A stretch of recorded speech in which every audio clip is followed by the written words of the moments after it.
બંધારણના ઘડવૈયા ડોક્ટર બાબા સાહેબ આંબેડકરની જન્મ જયંતિની ઉજવણીના ભાગરૂપે ભરૂચ ડિસ્ટ્રિક્ટ બેંક હોલ ખાતે પ્રબુદ્ધ નાગરિક સંમેલન યોજાયું હતું।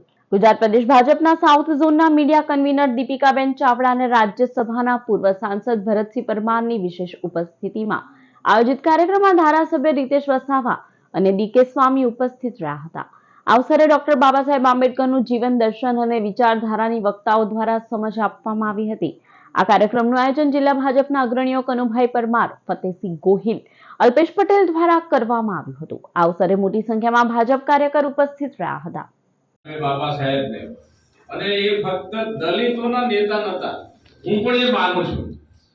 જે સમગ્ર હિન્દુસ્તાન આઝાદ થયો ત્યારે આઝાદી પહેલા ને આઝાદી પછી અનેક મનોમંથનના આધારે એમની જે ટીમ બની હતી બંધારણના ઘડવૈયા, જેમાં આપણા ભરૂચ માટે તો કમા મુનશીજી, એ પણ અહીંયા આપણા અહીંનું ગૌરવ, એ પણ એમની સાથે હતા।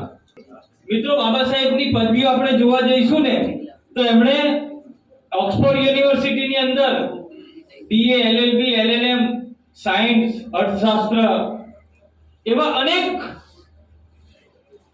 તજજ્ઞોની અંદર એમણે બાબા સાહેબે પદવી ધારણ કરેલી છે।